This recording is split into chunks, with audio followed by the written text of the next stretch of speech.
అందరికీ praise the lord అండి. ఈ రోజు మనం కీర్తనలు 5వ అధ్యాయం, 6వ అధ్యాయం కూడా దేవుని చిత్తమైతే ధ్యానం చేసుకుందాము. మొదటిగా 5వ అధ్యాయంలో చూసినట్లయితే ప్రతి కీర్తనకి పైన ఆ అధ్యాయం ఎవరు రాశారనే ఒక చిన్న విశ్లేషణ మనకి ఎప్పుడు కనిపిస్తూ ఉంటుంది కదా. సో ఇక్కడ కూడా మనకి ఏం కనిపిస్తుందంటే ప్రధాన గాయకునికి పిల్లన గ్రోవితో పాడదగిన దావీదు కీర్తన అనే మాటను మనం ఇక్కడ చూస్తున్నాం అన్నమాట. సో ఇక్కడ ఎవరు ప్రధాన గాయకుడు అంటే మీకు ఐడియా ఉందని అనుకుంటున్నాము. నేను చాలా సార్లు వీటి విషయాల కోసం చెప్పాను. Hello Ganesh brother. ప్రధాన గాయకులు అంటే ఆసాపు గారు, హామాను గారు, ఇలాంటి అనేక మంది దావీదు యొక్క ఆస్థానంలో అంటే ఆయన యొక్క పరిపాలనలో ఒక 4,000 మంది వరకు కూడా దేవుణ్ణి స్తుతించడానికే దావీదు పెట్టారంటండి. స్తుతికి మనకి మొత్తం బైబిల్లో ఎవరు మొదటి ప్లేస్ ఇవ్వచ్చు అంటే అది దావీదు గారికే ఇవ్వచ్చు. ఎందుకనంటే ఆయన దేవుని స్తుతించినంత చక్కగా, ఆయన దేవుని ఆరాధించినంత ఎక్కువగా మోస్ట్లీ చాలా మంది చేయలేకపోయారేమో అని అనుకోవచ్చు. ఎందుకంటే దేవునికి స్తుతి అంటే చాలా ఇష్టము. అది దావీదు 100% చేసింది. ఆయన ఎంత బాగా స్తుతించారు అంటే మనకి కీర్తనలే డైరెక్ట్ గా ఒక ప్రత్యక్ష సాక్ష్యం ఏంటి అంటే మనం చదువుతున్న ఈ కీర్తనలే. వీటిలో 75 కీర్తనల వరకు కూడా దావీదు గారే రచించారు. గణేష్ బ్రదర్ మీరు మ్యూట్ లో పెడతారా? హలో గణేష్ బ్రదర్, ఒకసారి మ్యూట్ లో పెట్టరా? Okay, thank you. సో మనం అంత చక్కని కీర్తనల ద్వారా దావీదు గారు తన యొక్క అంటే దేవుణ్ణి ఎలా స్తుతించారు, ఆయన ఎంతగా దేవుని స్తుతించడంలో లీనమైపోయారనే విషయాలు మనకి ఇక్కడ కనిపిస్తున్నాయి అన్నమాట. అలాంటి ఒక స్తుతి కీర్తనలో 5వ అధ్యాయం కూడా ఒక కీర్తన. అయితే ఇది స్తుతి కీర్తన కాదండి, దేవుని స్తుతిస్తూ చేసిన కీర్తన అయితే కాదు, కానీ ఇది ఒక జడ్జిమెంట్ కి సంబంధించిన కీర్తన అని చెప్పొచ్చు. అంటే తన శత్రువులకి ఒక తీర్పు రావాలి, తనను బాధిస్తున్న శత్రువుల్ని దేవుడు ఒక రోజు వారిని చూడాలి అని దావీదు గారు దేవునికి చేసిన ప్రార్థన. మనం పాత నిబంధనలో చాలా సార్లు గమనించవచ్చు. పాత నిబంధన గ్రంథం అంతా కూడా కంటికి కన్ను పంటికి పన్ను బేస్ చేసుకుని నడుస్తుంది. ఎందుకంటే ఆ టైంలో వాళ్ళకి ధర్మశాస్త్రం ఉంది. ధర్మశాస్త్రానికి ప్రతి శిక్షకి ప్రతి తప్పుకి కూడా ఒక శిక్ష అనేది రాయబడి ఉంది. కాబట్టి దాన్నే వాళ్ళు ఫాలో అయ్యేవారు. కాబట్టి దావీద్ గారు కూడా ఏం చెప్తున్నారు అంటే తన శత్రువుల యొక్క నాశనమని, వారి యొక్క ఒక చెడు ఎవరైతే దావీదును బాధించారో వాళ్ళ గతి వాళ్ళకి తిరిగి రావాలి, దేవుని బిడ్డలు బాధించిన వాళ్ళకి ఒక శ్రమ కంపల్సరీగా రావాలని అందరూ ఎలా కోరుకుంటారో దావీదు గారు కూడా అదే విధానంలో కోరుకుంటున్నారు అనమాట. ఆ విధంగా కోరుకుంటున్న కీర్తనగా మనం ఈ యొక్క కీర్తన చూడొచ్చు. కానీ కొత్త నిబంధనకు వచ్చేసరికి ఈ ప్రతీకారం అనేది లేదండి. ఒకరి నాశనాన్ని దేవుడు ఎక్కడా కోరుకోలేదు. కొత్త నిబంధన అంతా కృప కృప కృపనే చెప్తున్నారు. మీరు నీ యొక్క స్నేహితుడిని లేకపోతే నీ యొక్క సహోదరుని ఎన్నిసార్లు నేను క్షమించాలి దేవా అని యేసయ్యని అడిగినప్పుడు దేవుడు చెప్పారు ఎన్నిసార్లన్నా క్షమించమన్నారు. అంటే క్షమాపణకి యేసయ్య ప్రతిరూపంగా మనకి కనిపిస్తున్నారు. అయితే ప్రతీకారం అయితే లేదా అంటే మాత్రం దేవుడు చెప్తున్నారు ప్రతీకారం చేసే పని నాది, నేను ప్రతీకారం చేస్తాను, మీరు మాత్రం స్తుతించండి, ప్రార్థించండి, నా మీద నమ్మకం ఉంచండి చాలు దేవుడు తెలియజేస్తున్నారు.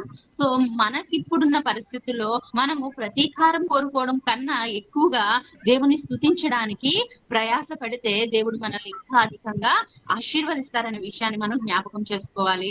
అయితే ఈ యొక్క కీర్తనలో ఐదవ కీర్తనలో దేవుడు గొప్పగా చెప్తున్న విషయం ఏంటి అంటే యెహోవా నా మాటలు చెవిని పెట్టు. అంటే దావీదు గారు తన యొక్క కీర్తనని ప్రారంభిస్తున్న సమయంలోనే తన యొక్క మొరని అంటే తను ఏ ప్రార్థన అయితే చేస్తున్నారో ఆ ప్రార్థన దేవుని దగ్గరికి వెళ్ళాలని కోరుకుంటూ ఆయన మొదటిగా తన యొక్క ప్రార్థనని ప్రారంభిస్తున్నారు. ఏంటి అంటే దేవా నా మాటల్ని నీ చెవిని పెట్టు, అంతేకాదు నేను ధ్యానం చేస్తున్నాను కదా, నా ధ్యానమును నువ్వేం చేస్తావు లక్ష్యము చెయ్యి అని చెప్పేసి దేవుడిని అడుగుతున్నారు. అంటే తన ప్రార్థన ఎప్పుడు కూడా దేవుని చెవినికి అంటే దేవుని దగ్గరికి వెళ్ళాలి, అది ఆగిపోకూడదు. అంటే తన పాపము తన ప్రార్థనకి మధ్యలోకి రాకూడదు అనే విషయాన్ని ఇక్కడ దావీదు బలంగా నమ్ముతున్నారు. కాబట్టి మొదటిగా దేవునికి దేవునికి ఏం చేస్తున్నారు, బ్రతిమలాడే ప్రార్థన అంటే బ్రతిమలాడే కీర్తనని ఇక్కడ దావీదు గారు రాయడం జరిగింది. ఏంటి అంటే, దేవా నేను మాట్లాడుతున్నాను, నా మాటలు ఎక్కడికి వెళ్ళాలి, నీ చెవులను జొచ్చాలి అంటే నీ చెవుల్లో వరకు అవి వెళ్ళాలి. అంతేకాదు నేను ధ్యానం చేస్తున్నాను, నా ధ్యానము నీవు లక్ష్య పెట్టు. దేవుడు లక్ష్య పెట్టిన వాడా అంటే కాదండి. దేవుడు ప్రతి ఒక్కరి ప్రార్థన వింటారు, ప్రతి ఒక్కరితో దేవుడు మాట్లాడతారు అని మనం చేసే ప్రతి విషయం ఆయనకి తెలుసు. కానీ ఇక్కడ దావీదు ప్రత్యేకంగా అడుగుతున్నాడు ఏంటి అంటే, తన శత్రువులకు సంబంధించిన ఒక తీర్పు కొరకు దావీదు ప్రార్థన చేస్తున్నాడు కాబట్టి తన ప్రార్థన ఫుల్ఫిల్ అవ్వడం కోసం మొదటిగానే దేవుని మళ్ళీ బతిమలాడుతున్నాడు, దేవా నా ప్రార్థన ఆలకించు అంటే నేను చేస్తున్న ధ్యానం నీవు లక్ష్యం చెయ్యి అని చెప్పి దావీదు తన యొక్క ప్రార్థనని మొదలు పెట్టారు. ఇంకా ఆయన చెప్తున్నారు, నా ఆర్తధ్వని ఆలకించు, నిన్నే ప్రార్థించుచున్నాను అనే మాటను కూడా దావీదు గారు ఇక్కడ మాట్లాడుతున్నారు. అంటే ఇక్కడ ప్రార్థనే కాదంట, ఆయన ఆర్తధ్వని అంటే తన హృదయంలోంచి వస్తున్న బాధ అది. కేవలం ప్రార్థనతో కాదంట, అది ఆయన బాధ, తన కన్నీరు, తన వేదన, తను అనుభవిస్తున్న బాధలన్నిటికీ ఆ శత్రువులకి ఒక అపజయం రావడం కోసం దావీదు చేస్తున్న ప్రార్థనగా దీన్ని దేవుని ముందు పెడుతున్నారు. ఇది నా ఆర్తధ్వని తండ్రి, నా కష్టంలో నేను చేస్తున్న ప్రార్థన నీవు ఆలకించు అని చెప్పి దేవుని బ్రతిమలాడుతున్నారు. ఇంకా ఆయన చెప్తున్న విషయం ఏంటి అంటే, దావీదు గారండి తన ప్రార్థనని ఎర్లీ మార్నింగ్ ఉదయ కాలమునే ఆయన సిద్ధం చేస్తున్నారంట. ఇక్కడ మనం చదివినట్లయితే, ఉదయమున నా ప్రార్థన నీ సన్నిధిని సిద్ధముగా కాచి ఉందును. సిద్ధంగా ఏం చేస్తున్నారంట, కాచి పెట్టుకుంటారంట. అంటే మార్నింగ్ ఎప్పుడవుతుందా లేచి నేను నా దేవునికి ఏం చేయాలి, ప్రార్థన చేయాలని నిద్రపోతారనమాట ఆయన. అంతేకాదంట, ఆ ప్రార్థన ఆయన ఏం చేస్తున్నారు, సిద్ధము చేస్తున్నారు. నార్మల్ గా మనం ఆలోచన చేద్దాం, మనం దేన్ని సిద్ధం చేయడం అంటే రెడీ చేయడం అవన్నీ కూడా. సో దేన్ని ప్రిపరేషన్, సిద్ధము మీన్స్ ప్రిపరేషన్ చేయడం. మనం దేన్ని ప్రిపేర్ చేస్తాము అంటే, చాలా వరకు మనం క్రైస్తవులం కాబట్టి ఆదివారం చర్చికి వెళ్ళేటప్పుడు మనం చాలా ప్రిపేర్డ్ గా వెళ్తాం. రేపు ఆదివారం కాబట్టి ఈ బట్టలు వేసుకోవాలి, ఈ బైబిల్ తీసుకెళ్ళాలి, లేదా ఇలాంటి వస్తువులు తీసుకుని వెళ్ళాలి అని కొంత ప్రిపరేషన్ ఉంటుంది కదండి. నాకు తెలిసి మనందరూ కూడా కంపల్సరీగా మంచి ప్రిపరేషన్ లో ఇంత కానుక వేయాలి దేవునికి అని ఒక ప్రిపరేషన్ లో వెళ్తాం. లేదు ఇంట్లో ఏదైనా ఫంక్షన్ జరుగుతుంది, ఫంక్షన్ జరగాలంటే ఏం చేస్తాం, ముందు రోజు చాలా ప్రిపేర్ అయ్యి దానికి సంబంధించిన విషయాలన్నీ చక్కగా చేస్తాం. ఇంకా చిన్నగా మాట్లాడుకోవాలంటే మనం ఏదైనా మెసేజ్ చెప్పినప్పుడు, నాకు ఈ రోజు మెసేజ్ చెప్పారు, నిజానికి నిన్నే చెప్పారు అన్న మెసేజ్ చెప్పమని. సో నేను మెసేజ్ చెప్పాలంటే ఏం చేయాలి, ఒకసారన్నా బైబిల్ చదివి నేను ఏ చాప్టర్ చెప్తున్నానో తెలుసుకొని నేను కొంచెమన్నా ప్రిపేర్ అవ్వాలి, లేకపోతే నేను చెప్పలేను కదండి. సో మనం ఏ పని చేసినా ఉండాలి, కొంత ప్రిపరేషన్ ఉండాలి. అదే ప్రార్థన చేయమంటే, సో మనకి ఎవరన్నా సడన్ గా పిలిచామా ప్రార్థన చేయంటే మనం ఏమంటాం, ప్రార్థన చేయడానికి ఏం ప్రిపరేషన్ అక్కర్లేదండి, మైక్ ఇస్తే చాలా నేను చేసేయగలను, ఎందుకంటే మేము చిన్నప్పటి నుండి ప్రార్థన చేస్తున్నామని ఆన్సర్ ఇచ్చేస్తాం కదా. కానీ అంత గొప్పవాడైన దావీదు చెప్తున్నాడు, తన ప్రార్థన ఆయన ఏం చేస్తున్నాడంట, సిద్ధం చేసుకుంటున్నాడంట. నాకు ఈ మాట చదివినప్పుడు చాలా ఆశ్చర్యంగా అనిపించింది. మనం చాలా సార్లు అనుకుంటాం ప్రార్థన చాలా సింపుల్, చిన్న పిల్లలు కూడా చేయడమే, మనం మనిషితో ఎలా మాట్లాడతామో అలా దేవునితో మాట్లాడడమే ప్రార్థన అనుకుంటాం. కానీ మన ప్రార్థన కూడా మనం ఏం చేయాలి, సిద్ధము చేసుకోవాలి. దేవుడు మన నుంచి కోరుకుంటున్నారు ఒక శ్రేష్టమైన ప్రార్థనని. అంటే దావీదు ప్రార్థనలో ఏమి లేదంట, చెడు లేదు, దుష్టత్వం లేదు. అంటే తన ప్రార్థన వేరే వాళ్ళ నాశనాన్ని కోరుకోవట్లేదు, కానీ న్యాయమును కోరుకుంటుంది. ఇక్కడ మనం చదివినట్లయితే ఈ కీర్తన అంతా ఏదో నాశనం కోరుకుంటున్నారేమో, శత్రువుల నాశనాన్ని దావీదు కోరుకుంటున్నాడు కాబట్టి ఇలా ప్రార్థన చేస్తాడు అని అనుకుంటారు. కానీ నిజానికి ఆయన ప్రార్థన చాలా సిద్ధము చేసుకుని చేశాడంట. ఎందుకు అంత సిద్ధపాటు చేసుకున్నాడు అంటే, తన ప్రార్థనలో న్యాయం మాత్రమే ఉంది. మరి ఈ రోజు మన ప్రార్థనలో ఏముంది, సిద్ధపాటు కలిగిన ప్రార్థన మనకుందా, సిద్ధపాటు కలిగిన జీవితం మనకుందా? మనం చూసినట్లయితే బుద్ధి కలిగిన కన్యకలు, బుద్ధి లేని కన్యకల విషయంలో కూడా దేవుడు ఏం చెప్పారు, సిద్ధపాటు కలిగిన వారే బుద్ధి గల కన్యకలు. కాబట్టి వాళ్ళు ఏమయ్యారు, ఆ యొక్క పెళ్లి కుమారునితో పాటు నడిచి వెళ్ళిపోయారు. బుద్ధి లేని వారు ఎవరు అంటే, సిద్ధము చేసుకుని వారు తన సిద్ధులలో నూనెని సిద్ధం చేసుకోలేదు కాబట్టి వాళ్ళు విడవబడిపోయారు. ఈ రోజు మనం ఏం చేస్తున్నా సిద్ధపాటు మనసు మనకు ఉండాలి.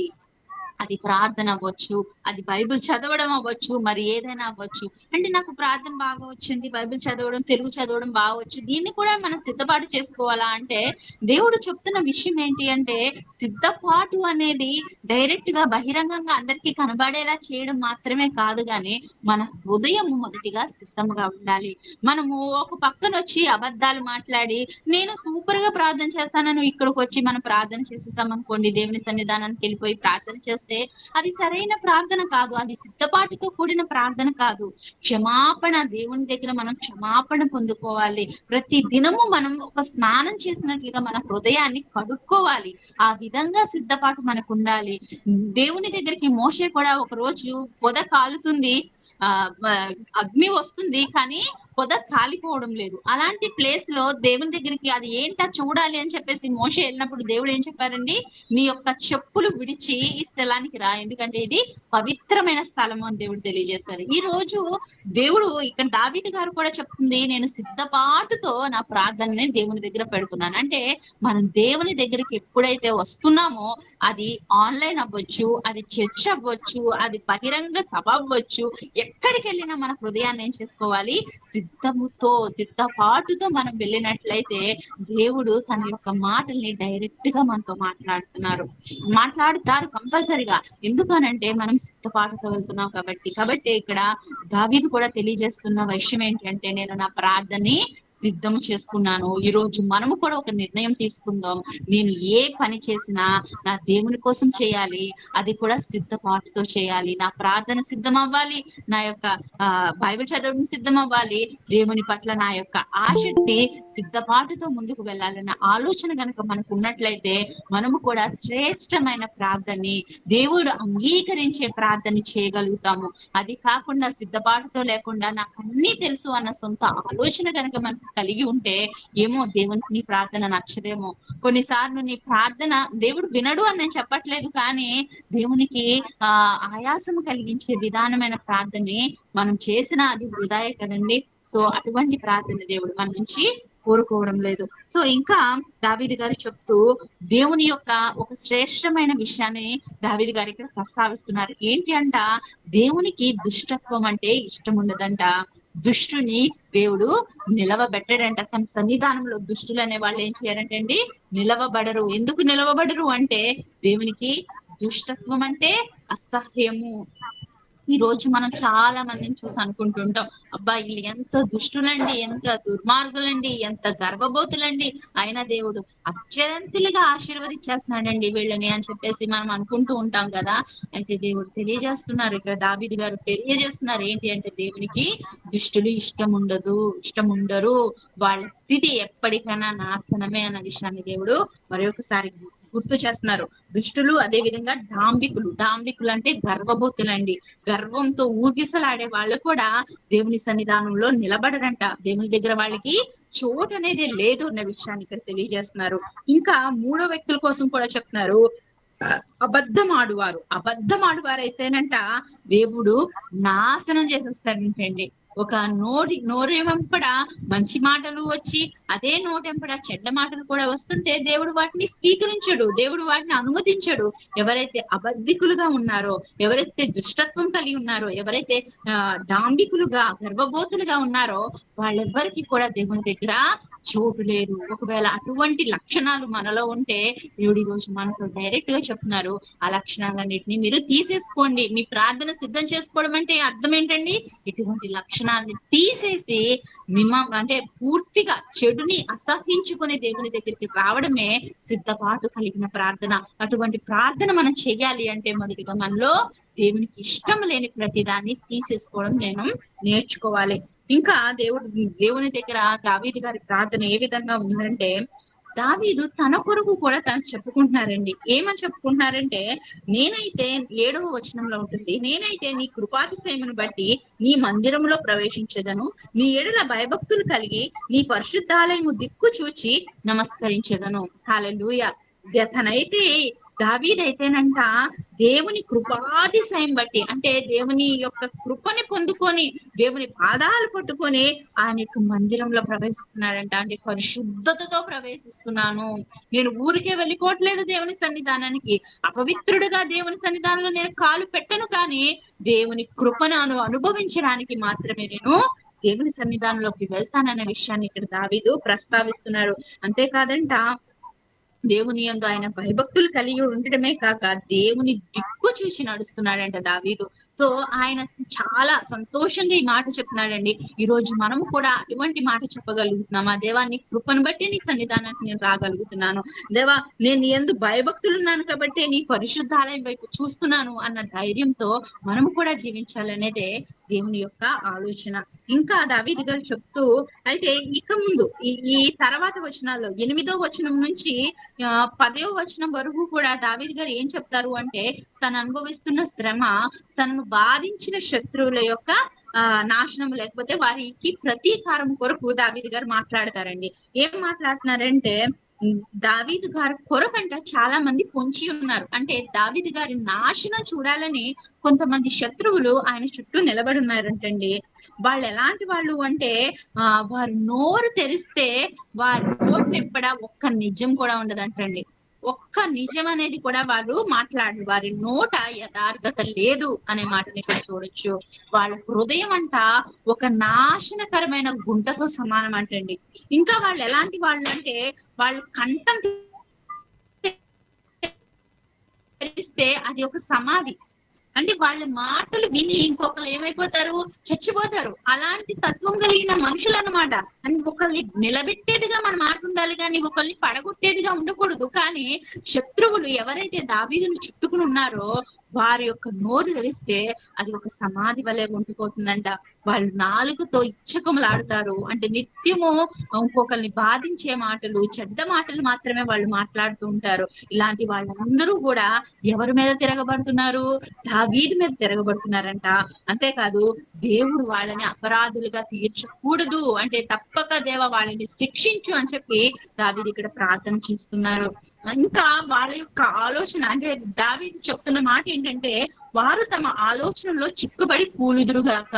అంటే ఇలాంటి దుష్టులు, ఇలాంటి చెడ్డ ఆలోచనలు కలిగిన వాళ్ళు పక్కవారి జీవితాన్ని నాశనం చేస్తున్న వాళ్ళంట ఏమవుతారంటే అండి, వాళ్ళ సొంత ఆలోచనలు ఏదైతే ఉంటాయో వాటి ఆలోచనలోనే వాళ్ళు ఏమైపోతారు, చిక్కుబడిపోయి కూలిపోతారు. అంటే ఇంకొకరి మాటతో పెద్ద పని లేదు, ఏదో చెడు వాళ్ళకి రావాల్సిన అవసరం లేదు, ఏదో గొప్ప కీడొస్తే వాళ్ళు చచ్చిపోవడం కాదంట, వాళ్ళ నోటి మాటలను బట్టి, వాళ్ళ హృదయ ఆలోచనలు బట్టి వాళ్ళు ఏమైపోతారు, నాశనం అవుతారు. అటువంటి స్థితిలో వాళ్ళు ఉన్నారు అనే విషయాన్ని దావీదు తెలియజేస్తూ, అలాంటి వాళ్ళ మధ్య నన్ను ఉంచదు తండ్రి, అలాంటి వాళ్ళని నీవు కూల్చు, వాళ్ళకి సరి అయిన తీర్పుని తీర్చు అని చెప్పి దావీదు గారు ఇక్కడ ప్రార్థన చేస్తున్నారు. అయితే తన కోసం కూడా తాను, అదే విధంగా దేవుని నమ్ముకున్న వాళ్ళ పరిస్థితి ఎలా ఉంటుంది అనేది కూడా దావీదు ఇక్కడ తెలియజేస్తున్నారు. అదే 8వ వచనంలో ఆయన చెప్తున్నారు, నేనైతే నీ నిత్యానుసారముగా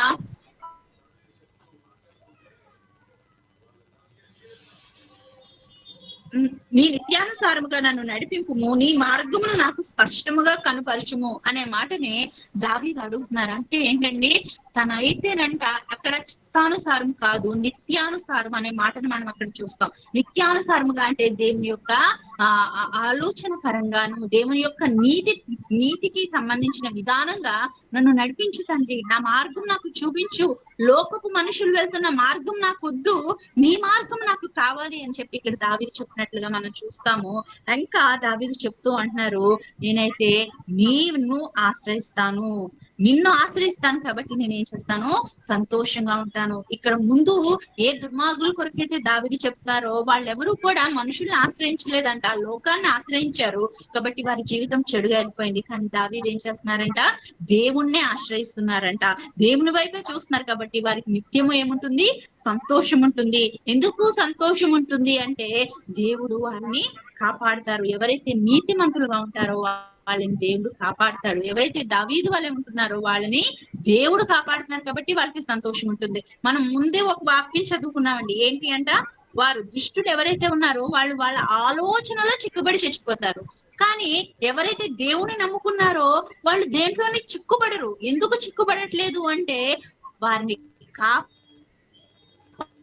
కాపాడడానికి సర్వోన్నతుడైన దేవుడు అక్కడ వారి పక్షాన నిలబడి ఉన్నారు. ఎప్పుడైతే దేవుడు నిలబడి ఉన్నాడో అప్పుడు మన జీవితంలో సంతోషం, సమాధానం అనేది ఉంటుంది.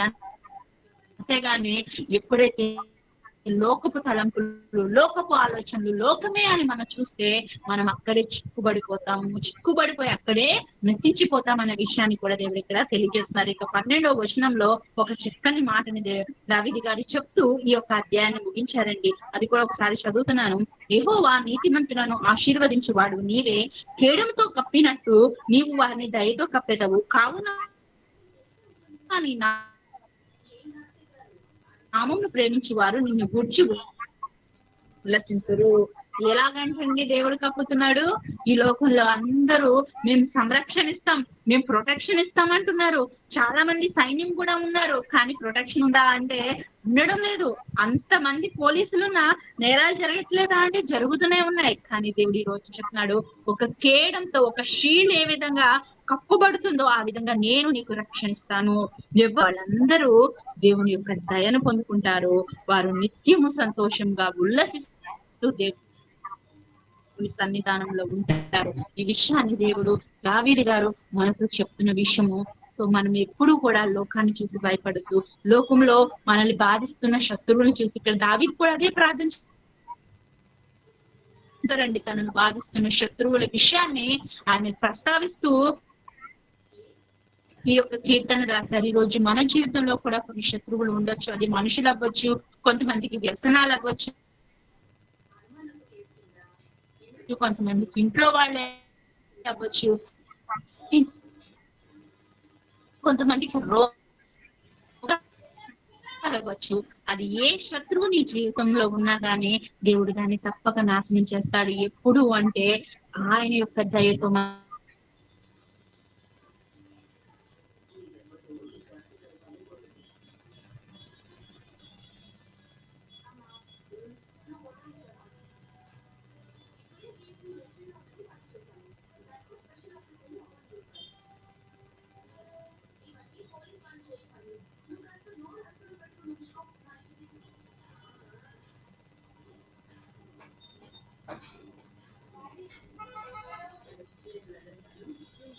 కప్పబడినప్పుడు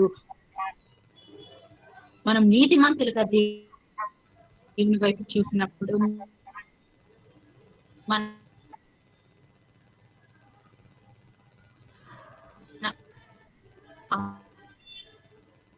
ఆలోచనలో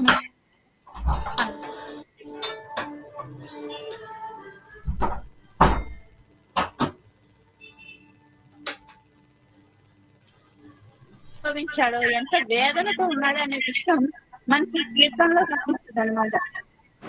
సో ఈ కీర్తనలో ఏం చెప్తున్నాడు అంటే దావీదు తన కన్నీరంతటిని కూడా ఈ కీర్తనలో మనకి చూపిస్తున్నారు.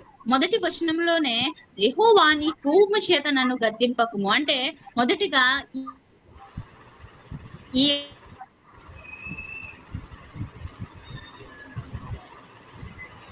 యొక్క 6వ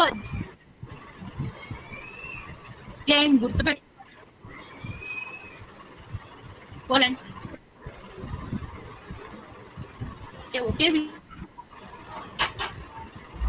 విషయం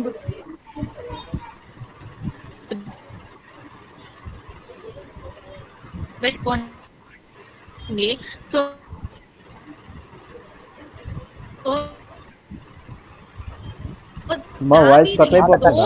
రావట్లేదు. ఇటువంటి ఆన్సర్ రానప్పుడు చాలా కష్ట స్థితిలో, కన్నీటిలో దేవునికి మొరపెడుతున్న కీర్తనగా మనం 6వ కీర్తనని చూడొచ్చు అనమాట. ఈ రోజుల్లో మనలో కొన్ని దగ్గర నుంచి సరైన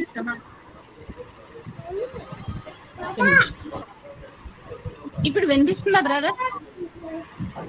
హలో అమ్మా, వినిపిస్తుందా? అప్పుడప్పుడు కట్ కట్ అవుతుంది. ఓకే.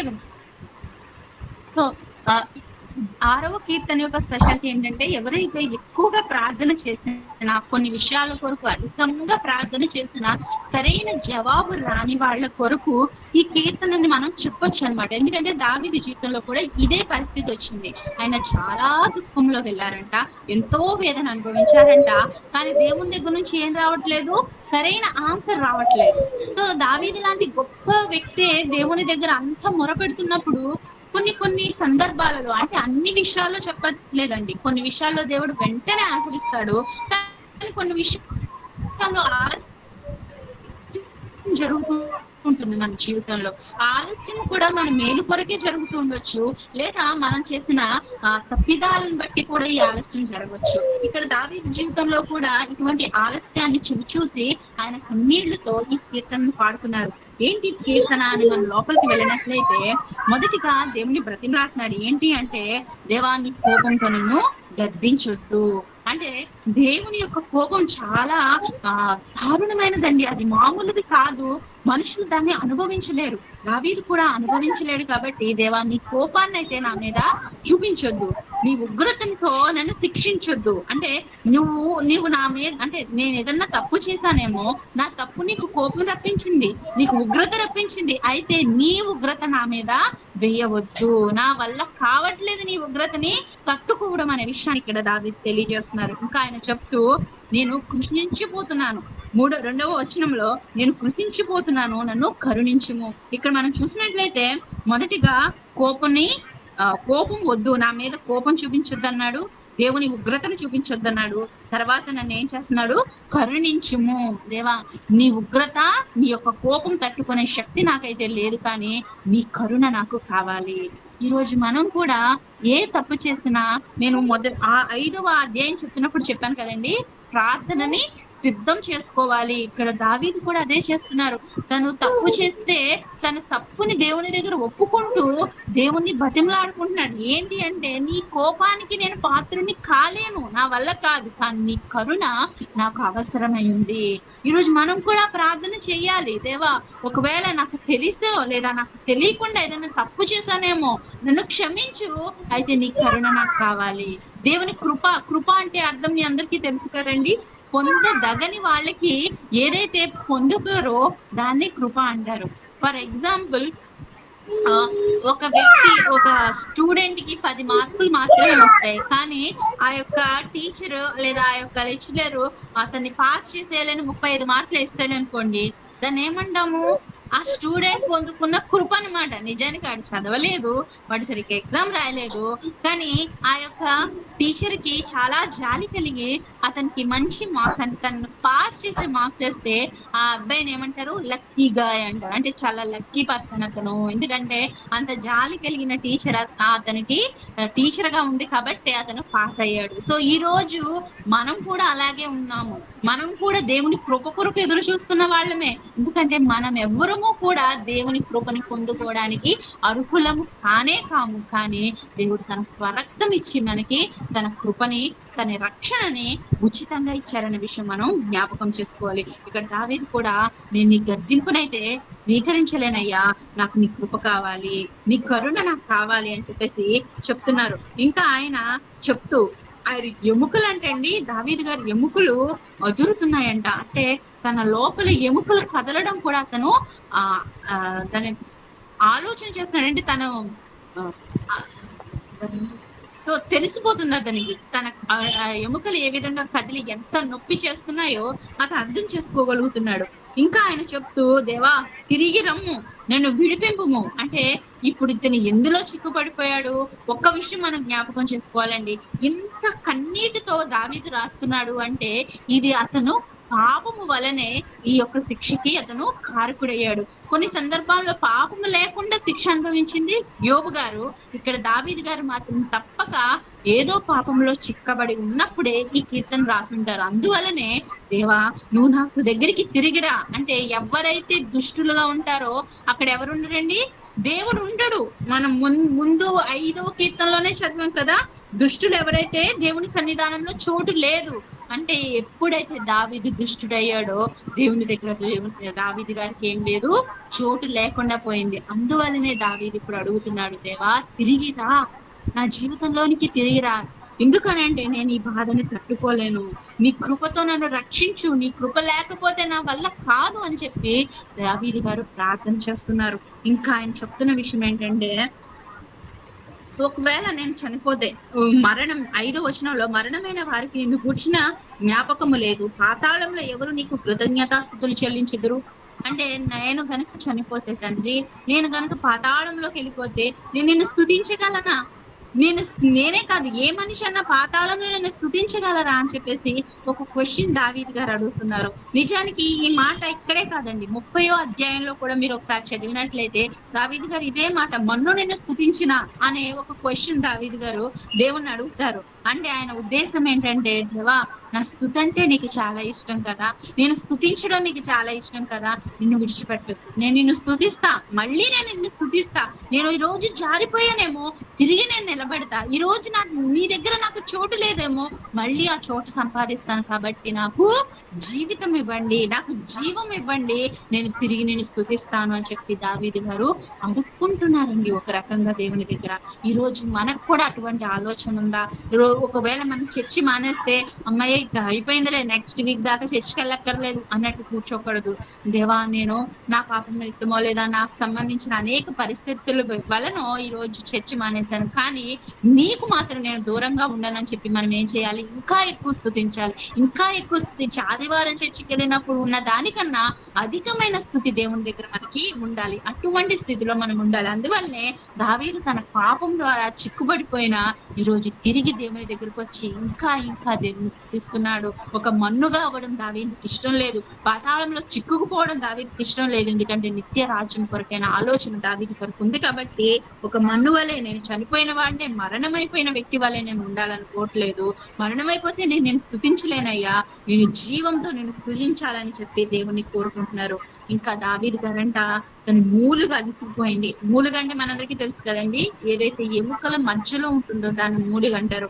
దాని యొక్క స్పర్శ కూడా, దాని యొక్క కదులిక కూడా దావీదు గారు అనుభవిస్తున్నారంట. అంత వేదనలో అతను ఉంటున్నాడు అనమాట. ఆయన నిద్రపోతుంటే ఆయన కన్నీళ్లు కారుస్తున్నారంటండి. ఆ కన్నీళ్లతో పరుపు తడిసిపోతుందంట. మామూలుగా మనం ఏడిస్తే మన కర్చీఫ్ తడుస్తుందేమో, కానీ దావీదు గారికి ఎంత శ్రమ వచ్చిందంటే తన పరుపు కూడా కన్నీళ్లతో తడిచిపోయేంత కన్నీరు ఆయన కారుస్తున్నారు. ఆయనకి ఎంత విచారములు ఉన్నాయి అంటే సో ఆయన కళ్ళు గుంటలు పడిపోయంట. ఆయన బాధ చేత ఆయన చాలా దారుణమైన స్థితిలో పడిపోయి ఉన్నారంటండి. సో ఆయన రోదన ధ్వని చాలా ఎక్కువగా ఉంది. సో ఇంకా ఈ విషయాలన్నిటిని ఆయన చెప్తూ ఒక విషయాన్ని గుర్తు చేస్తున్నారు. ఏంటి అంటే, యెహోవా నా రోదన ధ్వని విని ఉన్నాడు, పాపము చేయు వారలారా మీరందరూ నా యుద్ధ నుండి తొలగిపోవుడి. యెహోవా నా విన్నపము ఆలకించి ఉన్నాడు, యెహోవా నా ప్రార్థన అంగీకరించును. ఈ మాటలు ఎవరన్నా ఎవరికి చెప్తున్నారా అంటే నో, దావీదు గారే తనకు తాను చెప్పుకుంటున్నాడు. అలాగే పాపం చేసే వాళ్ళకి చెప్పుకుంటున్నాడు. ఎప్పుడన్నా మీలో మీరు మాట్లాడుకున్నారా? ఒకవేళ మాట్లాడుకోకపోతే, అంటే ఎవరన్నా ఉన్నప్పుడు మాట్లాడుకోవద్దు, అలా కనుక మనం మాట్లాడుకుంటే మనల్ని పిచ్చోళ్ళు అనుకుంటారు. కానీ మనం ఏం చేయాలి? దావీదు లాగా మనం ఏం చేయాలంటే, ధైర్యం కోల్పోయినప్పుడు, నాకు ఇంక ఏది మంచి జరగదు అనే ఒక పరిస్థితికి వచ్చినప్పుడు మనకి మనమే కొన్ని విషయాలు చెప్పుకోవాలి. ఏంటి అంటే, మన దేవుడు సజీవుడు, మనల్ని తప్పగా విడిపిస్తాడు, ఆయన మనల్ని బలపరుస్తాడు. ఇక్కడ దావీదుని చూస్తే ఆయన అదే చెప్తున్నాడు. ఏం చెప్తున్నాడు? యెహోవా నా రోదన ధ్వని విని ఉన్నాడు. నిజానికి దావీదు ప్రార్థన చేసేసారు. ఆయన చేశారో లేదో దావీదుకి తెలుస్తుందా అంటే, ఆయన నమ్ముతున్నాడు. నేను నమ్ముతున్నాడంటే నా దేవుడు నా ప్రార్థన వింటాడు అంతే. నేను ఏడుస్తున్నాను, నా దేవుడు చూస్తాడు అంతే. ఆయన ఫిక్స్ అయిపోయాడు. ఆ విషయానికి తిరిగి తనకి తానే చెప్పుకుంటాడండి దావీదు. ఇంకా మనం కీర్తనలో మనం ఎన్నో విషయాలు చూస్తాం దావీదు గారికి. నా ప్రాణమా నాలో నీవేళ కృంగి ఉన్నావు అని కూడా దావీదు క్వశ్చన్ అడుగుతాడు. అంటే తనను తానే మాట్లాడుకొని తనను తానే బలపరుచుకుంటాడు. ఈ రోజు చాలా మంది ఎవరికి వాళ్ళు ధైర్యం తెచ్చుకోలేక, బలము రాక, కొంతమంది రీహాబిలేషన్ సెంటర్ అంటారు, కొంతమంది ఎవరో మోటివేషనల్ స్పీకర్ అంటారు, కొంతమంది ఇంకెక్కడికో పారిపోతారు, ఎక్కడెక్కడికో వెళ్ళి ఎవరెవరో మాటలు వినాలని ప్రయత్నం చేస్తారు. అయితే దావీదు ఒక విషయం చెప్తున్నాడు, తన హృదయంతో తనతో తానే కొన్ని మాటలు చెప్తూ, నువ్వు ధైర్యంగా ఉండు, ఎందుకంటే నా దేవుడు నా ప్రార్థన వింటున్నాడు, నా హృదయమా నువ్వు కృంగిపోవద్దని చెప్పి తనని తానే చెప్పుకుంటున్నాడు. ఇంకా చూస్తే యెహోవా నా విన్నపము ఆలకించి ఉన్నాడు. నా దేవుడు వింటున్నాడు, ఆయన ఆలకిస్తున్నాడు, నా ప్రార్థన అంగీకరిస్తున్నాడు. అంతేకాదు నా శత్రువులు సిగ్గుపడి బహుగా అదురుచున్నారు, వారు ఆకస్మికముగా సిగ్గుపడి వెనుకకు మళ్ళుదురు. అంటే తన శత్రువుల గతిని కూడా ఎవరు చెప్తున్నారండి? దావీదు చెప్పేస్తున్నారు. ఈయన ప్రార్థన యొక్క బలముని అనుభవించిన వ్యక్తి దావీది. కానీ మనం అనుకుంటాం, ప్రార్థన చేసేస్తాం కానీ జరుగుతులే, చూస్తుందిలే, మనం ప్రార్థన చేసాం, దేవుడు వింటాడో వినడో, అది జరుగుద్దో లేదో అన్నట్లుగా మనం ఆగిపోతాం. కానీ దావీదు అలా చేయలేదండి.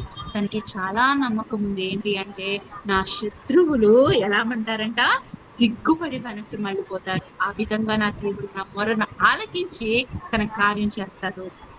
ఎవరైతే పాపం చేస్తున్నారో మీరందరూ తొలగిపోండి, నా దగ్గరకు కూడా రావద్దు, ఎందుకంటే నా దేవుడు నా ప్రార్థన ఆలకిస్తున్నాడు కాబట్టి నా ప్రార్థనకి తగిన ప్రతిఫలం నేను చూస్తానన్న నమ్మకము దావీదు చూపిస్తున్నారు.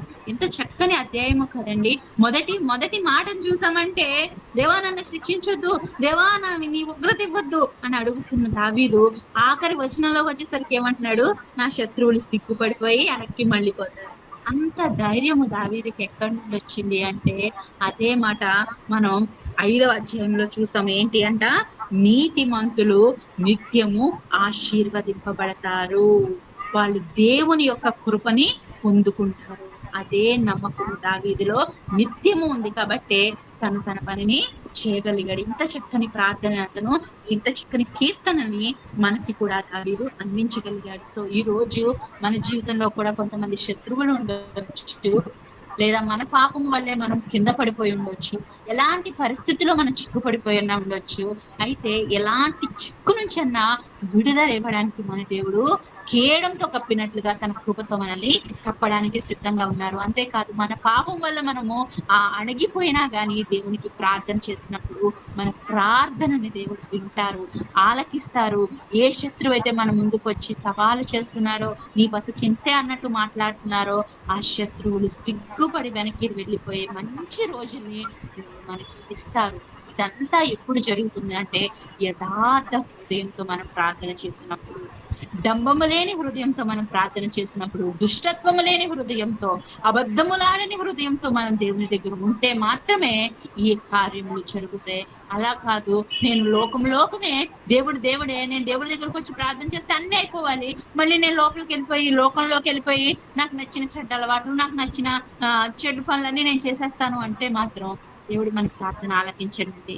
దావీదు అన్నిటినీ విడిచిపెట్టి దేవుని వైపు చూశాడు కాబట్టి ఈ రోజు వరకు కూడా దావీదు కీర్తనలు అవ్వచ్చు, దావీదు గారి జీవితం కొరకు మనం మాట్లాడుతున్నాం. మనము కూడా అదే విధానంలో దేవుని వైపు చూస్తే మనం కూడా ఇంతే ధైర్యంగా కొన్ని మాటలు చెప్పొచ్చు. నా దేవుడు సజీవుడు, నా దేవుడు నన్ను నిర్మిస్తాడు, నా దేవుడు నన్ను బలపరుస్తాడు, నా శత్రువులు కూడా సిగ్గుపడి వెనక్కి మళ్ళుతారు అని చెప్పి ధైర్యంగా మనం చెప్పొచ్చు. అటువంటి స్థితిలో దేవుడు మనల్ని అందరినీ నిలబెట్టాలని ఈ యొక్క 2 అధ్యాయముల ద్వారా దేవుడు మనల్ని బలపరిచారు. ఇటువంటి బలముతో మనం ఇంకా గొప్పగా దేవునిలో ఎదిగి ఫలించాలని మన ప్రార్థన సిద్ధం చేసుకోవాలి, మన జీవితాన్ని సిద్ధం చేసుకోవాలి. మరి ముఖ్యంగా దేవుడు తప్పక రానై ఉన్నారు. మన రక్షణని మనం సిద్ధం చేసుకుంటూ దేవుడికి సంతోషంగా ఆహ్వానం పలికే వారిలో దేవుని గుంపులో మనందరం ఉండాలని కోరుకుంటూ దేవుని యొక్క వాక్యము మన వినికిడిలో దీవించుగా. ఆమేన్.